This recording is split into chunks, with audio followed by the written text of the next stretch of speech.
Hey, this is Tyruswoo, and welcome to this tutorial of how to get started with RPG Maker MZ.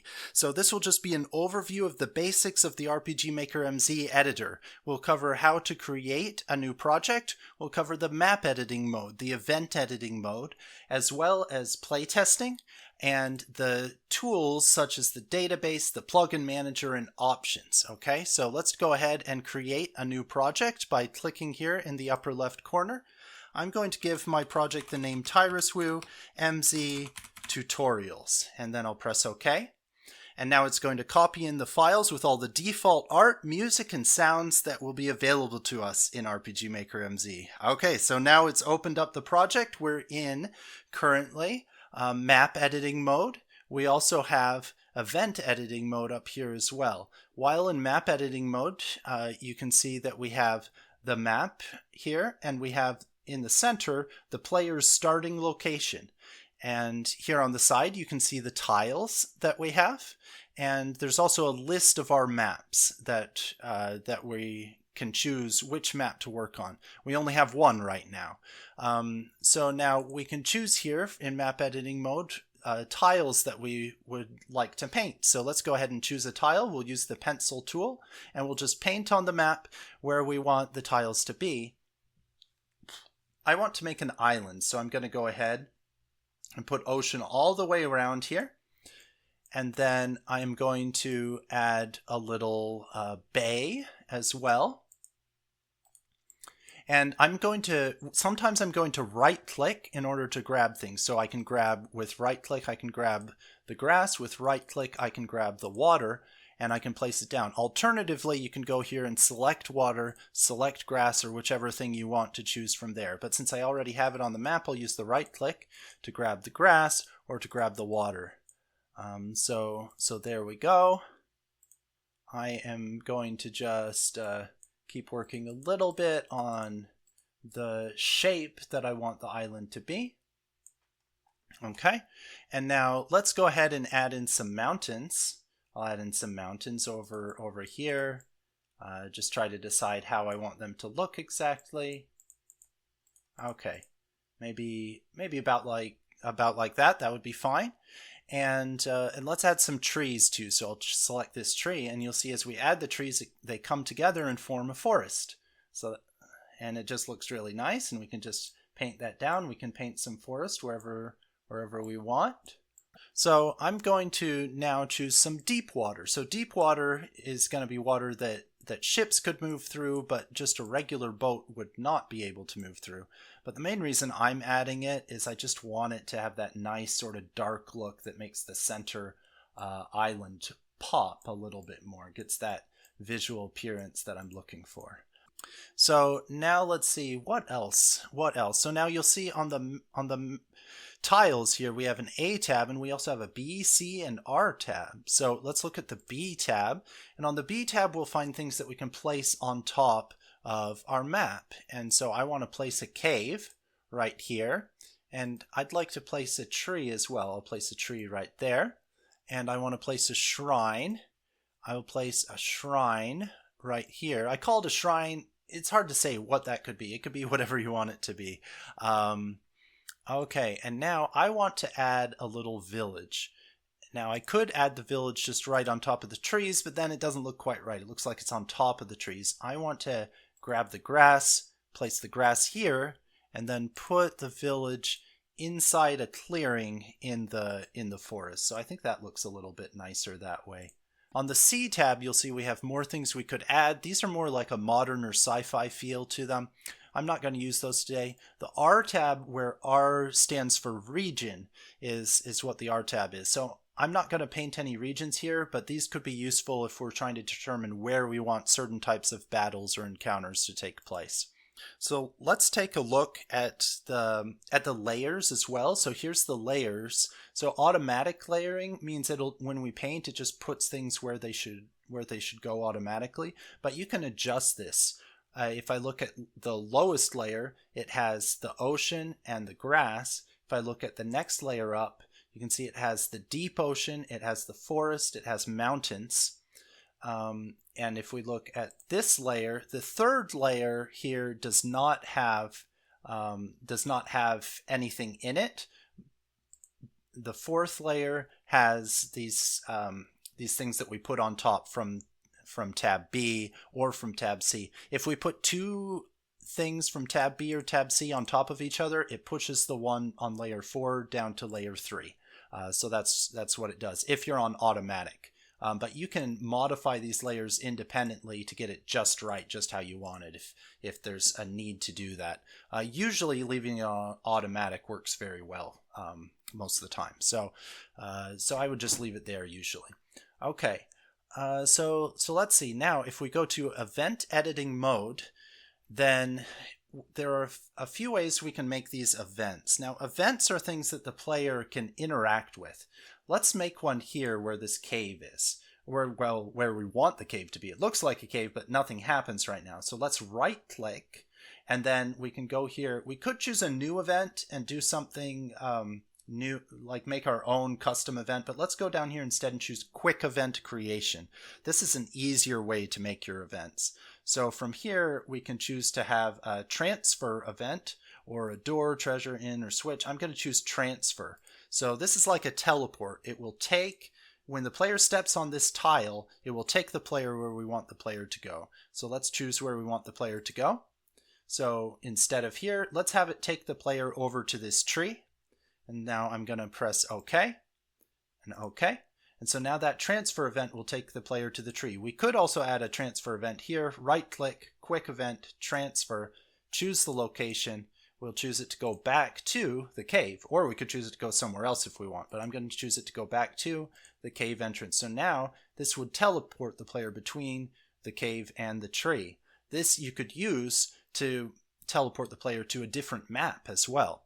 So if you were to create a new map, you would do it by right-clicking here, and you would choose New, and that would allow you to make a new map. So next type of event that I would like to show you in event editing mode is to right-click here, choose Quick Event Creation, and I'm going to make a treasure event. Okay, so the treasure event, we can choose whichever image we want. I think that chest is fine. So I'll leave that, and then let's put some gold in here. Let's put 10 gold in there, okay? And then it could be an item or a weapon, armor, whatever you want in the chest. And then we press OK. So now we have a chest that will give the player gold when the player clicks on the chest. Let's create a place to use that gold. Let's right-click over here by the town. Right now we don't have a town map, but let's just add an innkeeper here. So we'll right-click, we'll choose Quick Event Creation. We'll create an inn. This is a place where the player can heal. By paying 10 gold, the player will be able to heal. We can also choose an image for the innkeeper. Let's just choose the default image. And so now, if the player talks to the innkeeper, the player can pay 10 gold to be rested and to be healed from any wounds. All right, so let's see. What else do we need to show? Of these quick events here, we've got the transfer. The door is similar to a transfer. We've covered treasure and inn. Switches we'll cover later. Let's take a look at set starting position. So set starting position is an option that lets us choose where the player will start in the game or where any of the vehicles the player has would start in the game. The boat, the ship, the airship. Each vehicle has its own terrain that it can go on. And so if we choose player, we can change where the player starts. So now the player would start down here instead of here in the middle.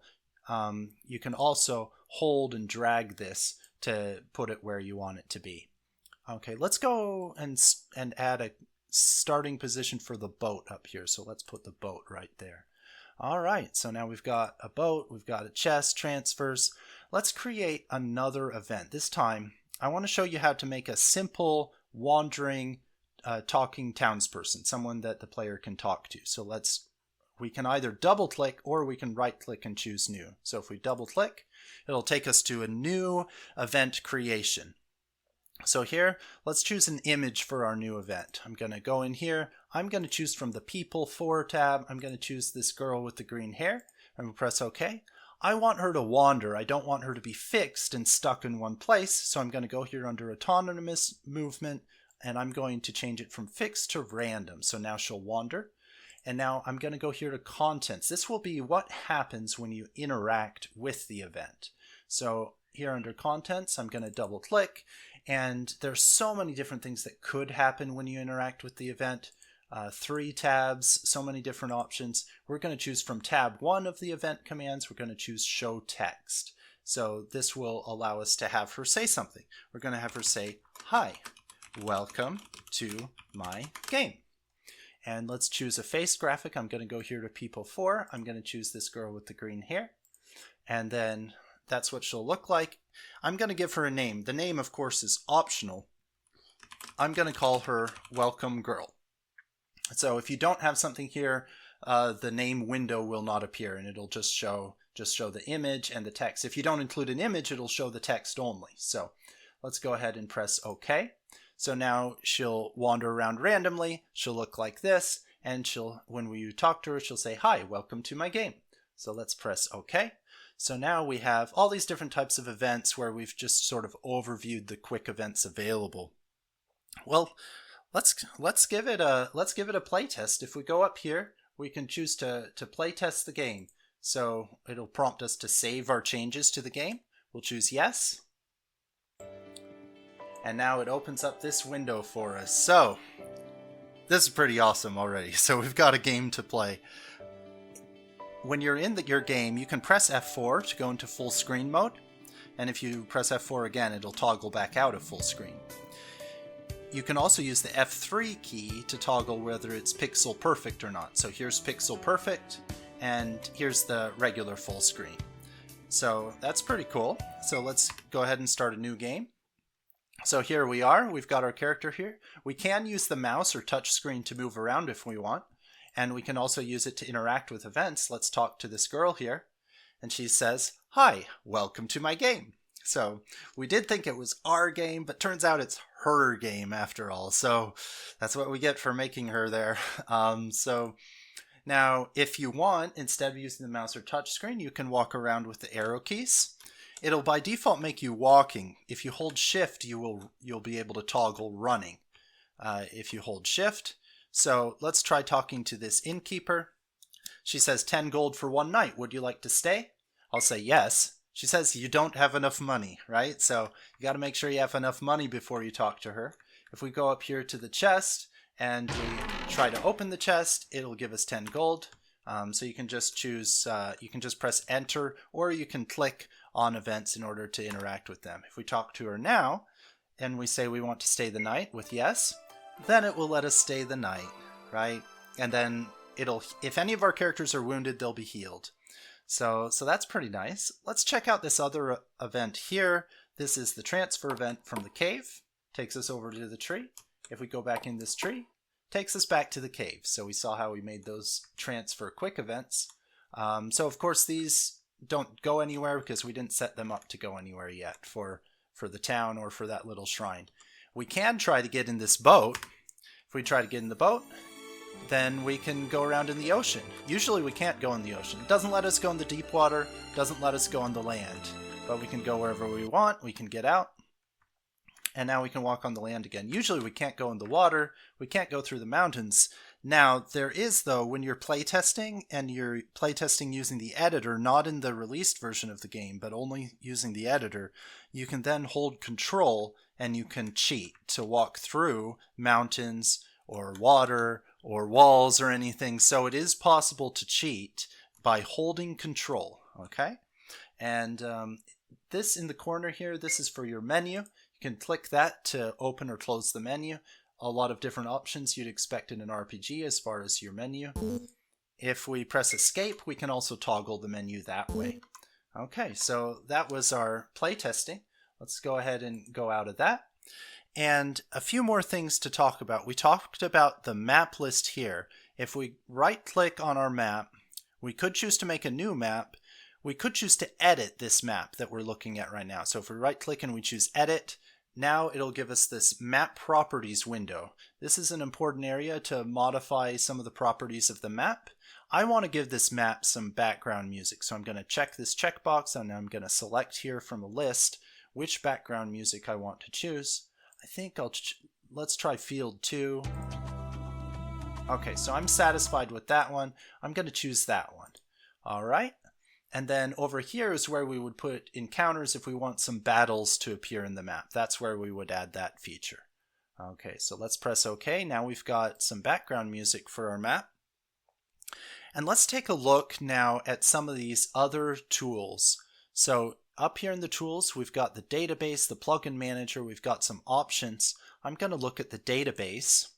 You can see in the database you have the actors. These are the player characters, the player controlled party members. We have classes. These are the different types of characters that there can be in the game.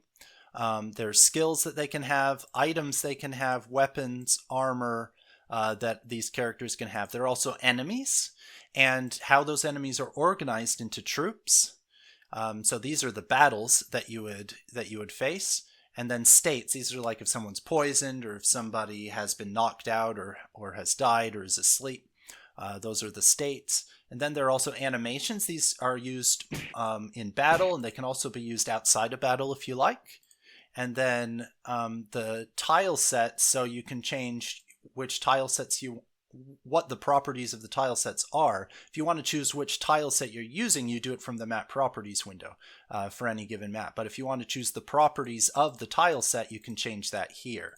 Okay, so now common events, that's a special type of event that you might be using frequently in your game. You can we'll talk about those another time. The system tabs, here you can change your title screen, how it looks. You can change some of how the battle system is. You can change who starts in the party at the beginning of the game. So a lot of different options that you can choose from there. And for the System 2 tab, we've got even more things to choose. Here you can change your screen width and height.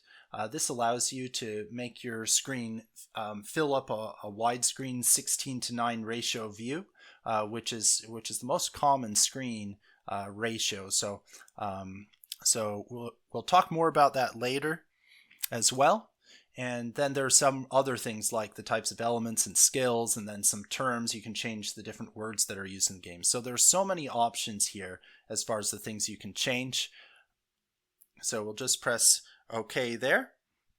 All right, and so now also under tools, there's the plugin manager. This is where you could add other plugins to extend the way RPG Maker MZ works. This includes plugins such as from Tyruswoo Studios plugins, which you can find at tyruswoo.com. And thank you so much for supporting us there. All right, and so now also the options app here in tools. This allows you to change several things about the editor, so your experience using the editor to make it more comfortable for you.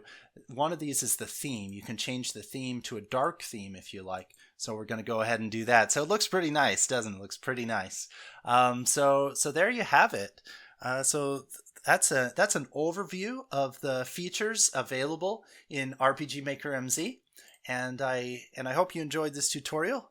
This has been Tyruswoo, and thank you so much for learning with Tyruswoo Studio.